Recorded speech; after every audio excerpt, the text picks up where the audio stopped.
कृषीव्या दिनानिमित्त ध्वजारोहण समारंभास उपस्थित सर्व सन्माननीय स्वातंत्र्य सैनिक, ज्येष्ठ नागरिक, माननीय आमदार, खासदार, लोकप्रतिनिधी, उपस्थित सर्व अधिकारी, कर्मचारी, विद्यार्थी आणि पत्रकार बांधव या सर्वांना मी मनापासून भारतीय स्वातंत्र्य दिनाच्या शुभेच्छा देते। भारतीय स्वातंत्र्य दिनाच्या निमित्ताने जमलेल्या सर्व माझ्या बंधू भगिनींनो, सर्वप्रथम देशाच्या स्वातंत्र्यासाठी आपल्या प्राणाची आहुती देणाऱ्या सर्व ज्ञात व अज्ञात स्वातंत्र्य सैनिकांना मी अभिवादन करते आणि त्यांच्या पवित्र स्मृतीस वंदन करते।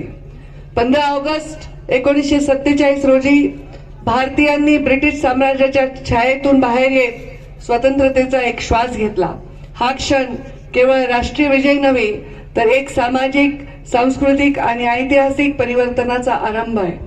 भारतीय स्वातंत्र्य संग्रामाच्या शूर सैनिकांच्या बलिदान आणि कष्ट, त्याचबरोबर अनेक महान नेत्यांच्या आणि क्रांतिकारकांच्या प्रयत्नांनी आपल्या देशाला स्वातंत्र्य मिळालेले आहे। देश स्वतंत्र झाला, देश घडत गेला, राज्य घडत गेला आणि त्याच समवेत माझा जालना जिल्हा देखील घडत आहे, घडत राहील याचा मला विश्वास आहे। आपल्या जालना जिल्ह्याच्या स्थापनेला देखील 45 वर्ष पूर्ण झालेली आहेत आणि या 45 वर्ष पूर्ण झालेल्या जालना जिल्ह्याच्या या स्थापनेमध्ये 3 महत्वाचे स्तंभ या जालना जिल्ह्याचे आहेत। ते म्हणजे इथलं स्टील, इथलं सीड आणि इथलं सिल्क। त्यामुळे या 3S या स्तंभांचा विकास करण्यासाठी पालकमंत्री म्हणून मी कटिबद्ध आहे। जालना जिल्ह्याच्या सर्वांगीण व संतुलित विकासाला गती देण्यासाठी सन 26-27च्या वर्षामध्ये 547.97 कोटी रुपयांचा वार्षिक योजनेचा जिल्हा वार्षिक योजनेचा आराखडा जिल्हा नियोजन समितीने मान्य केलेला आहे। यावर्षी आपण सर्वजण पावसाची प्रतीक्षा करत होतो। पावसाने सरासरी गाठली आहे, परंतु अद्याप जिल्ह्यामध्ये समाधानकारक पाऊस नाही। त्यामुळे जिल्ह्यात मोठ्या प्रकल्पामध्ये आवश्यक पाणी साठा झालेला नाही। यावर्षी जिल्ह्यामध्ये खरीपाचे एकूण 6,25,000 हेक्टर क्षेत्र असून सुमारे 5,68,00,000 हेक्टरहून अधिक क्षेत्रावर पेरणी झालेली आहे। पाण्याचं जेवढं आपल्याला नियोजन करता येईल, काटकसरीने वापर करता येईल, यावर सर्वांनी जागरूकपणे लक्ष द्यावं असं मी पर्यावरण मंत्री म्हणून देखील आपल्या सर्वांना आवाहन करते। शेतकरी सक्षम, शेती समृद्ध आणि महाराष्ट्र अधिक प्रगत करण्याच्या उद्देशाने राज्य शासनाने पुण्यश्लोक अहिल्यादेवी होळकर शेतकरी कर्जमुक्ती महत्वाकांक्षी योजना जाहीर केली होती आणि त्याच्या अनुषंगाने आर्थिकदृष्ट्या शेतकऱ्यांना सक्षम करण्याच्या दृष्टीने हा महत्वाचा निर्णय आता पहिल्या टप्प्यामध्ये जालना जिल्ह्यातील 18,792 पात्र शेतकऱ्यांच्या खात्यामध्ये 116 कोटींची रक्कम देऊन त्यांना ताकद देण्यामध्ये परिपूर्ण झालेला आहे। कृषी विभागामार्फत 25-26 अंतर्गत जिल्ह्यातील सुमारे 11,000 शेतकऱ्यांना विविध बाबींसाठी 67 कोटी रुपयांचा लाभ देण्यात आलेला आहे। प्रधानमंत्री सूक्ष्म अन्न प्रक्रिया योजनेमध्ये 52 लाभार्थ्यांना सुमारे 2 कोटी रुपयांचे कर्ज तसेच 87 लाख रुपयांचे अनुदान वितरित करण्यात आले आहे। सन्माननीय बाळासाहेब ठाकरे कृषी व्यवसाय व ग्रामीण परिवर्तन प्रकल्प अंतर्गत 39 प्रकल्पांना मंजुरी दिली आहे आणि 22 समुदाय आधारित प्रकल्पांना 22 कोटी रुपयांचे अनुदान वितरित करण्यात आलेले आहे। स्वर्गीय गोपीनाथ मुंडे शेतकरी सानुग्रह योजनेअंतर्गत 25-26 मध्ये अपघातात मृत्यू झालेल्या तसेच अपंगत्व आलेल्या जिल्ह्यातील एकूण 127 शेतकऱ्यांच्या वारसदारांना सुमारे 2,53,00,000 रुपये एवढा सानुग्रह अनुदान मंजूर झालेले आहे। राष्ट्रीय पशुधन अभियानाअंतर्गत कृषीव्या दिनानिमित्त ध्वजारोहण समारंभास उपस्थित सर्व सन्माननीय स्वातंत्र्य सैनिक, ज्येष्ठ नागरिक, माननीय आमदार, खासदार, लोकप्रतिनिधी, उपस्थित सर्व अधिकारी, कर्मचारी, विद्यार्थी आणि पत्रकार बांधव या सर्वांना मी मनापासून भारतीय स्वातंत्र्य दिनाच्या शुभेच्छा देते। भारतीय स्वातंत्र्य दिनाच्या निमित्ताने जमलेल्या सर्व माझ्या बंधू भगिनींनो, सर्वप्रथम देशाच्या स्वातंत्र्यासाठी आपल्या प्राणाची आहुती देणाऱ्या सर्व ज्ञात व अज्ञात स्वातंत्र्य सैनिकांना मी अभिवादन करते आणि त्यांच्या पवित्र स्मृतीस वंदन करते.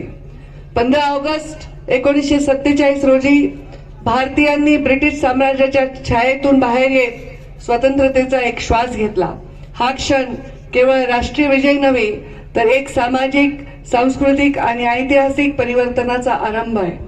भारतीय स्वातंत्र्य संग्रामाच्या शूर सैनिकांच्या बलिदान आणि कष्ट, त्याचबरोबर अनेक महान नेत्यांच्या आणि क्रांतिकारकांच्या प्रयत्नांनी आपल्या देशाला स्वातंत्र्य मिळालेले आहे. देश स्वतंत्र झाला, देश घडत गेला, राज्य घडत गेला आणि त्याच समवेत माझा जालना जिल्हा देखील घडत आहे, घडत राहील याचा मला विश्वास आहे. आपल्या जालना जिल्ह्याच्या स्थापनेला देखील 45 वर्ष पूर्ण झालेली आहेत आणि या 45 वर्ष पूर्ण झालेल्या जालना जिल्ह्याच्या या स्थापनेमध्ये 3 महत्वाचे स्तंभ या जालना जिल्ह्याचे आहेत. ते म्हणजे इथलं स्टील, इथलं सीड आणि इथलं सिल्क. त्यामुळे या 3S या स्तंभांचा विकास करण्यासाठी पालकमंत्री म्हणून मी कटिबद्ध आहे. जालना जिल्ह्याच्या सर्वांगीण व संतुलित विकासाला गती देण्यासाठी सन 26-27च्या वर्षामध्ये 547.97 कोटी रुपयांचा वार्षिक योजनेचा, जिल्हा वार्षिक योजनेचा आराखडा जिल्हा नियोजन समितीने मान्य केलेला आहे. यावर्षी आपण सर्वजण पावसाची प्रतीक्षा करत होतो. पावसाने सरासरी गाठली आहे, परंतु अद्याप जिल्ह्यामध्ये समाधानकारक पाऊस नाही. त्यामुळे जिल्ह्यात मोठ्या प्रकल्पामध्ये आवश्यक पाणीसाठा झालेला नाही. यावर्षी जिल्ह्यामध्ये खरीपाचे एकूण 6,25,000 हेक्टर क्षेत्र असून सुमारे 5,68,00,000 हेक्टरहून अधिक क्षेत्रावर पेरणी झालेली आहे. पाण्याचं जेवढं आपल्याला नियोजन करता येईल, काटकसरीने वापर करता येईल, यावर सर्वांनी जागरूकपणे लक्ष द्यावं असं मी पर्यावरण मंत्री म्हणून देखील आपल्या सर्वांना आवाहन करते. शेतकरी सक्षम, शेती समृद्ध आणि महाराष्ट्र अधिक प्रगत करण्याच्या उद्देशाने राज्य शासनाने पुण्यश्लोक अहिल्या देवी होळकर शेतकरी कर्जमुक्ती महत्वाकांक्षी योजना जाहीर केली होती आणि त्याच्या अनुषंगाने आर्थिक दृष्ट्या शेतकऱ्यांना सक्षम करण्याच्या दृष्टीने हा महत्वाचा निर्णय आता पहिल्या टप्प्यामध्ये जालना जिल्ह्यातील 18,792 पात्र शेतकऱ्यांच्या खात्यामध्ये 116 कोटींची रक्कम देऊन त्यांना ताकद देण्यामध्ये परिपूर्ण झालेला आहे. कृषी विभागामार्फत 25-26 अंतर्गत जिल्ह्यातील सुमारे 11,000 शेतकऱ्यांना विविध बाबींसाठी 67 कोटी रुपयांचा लाभ देण्यात आलेला आहे.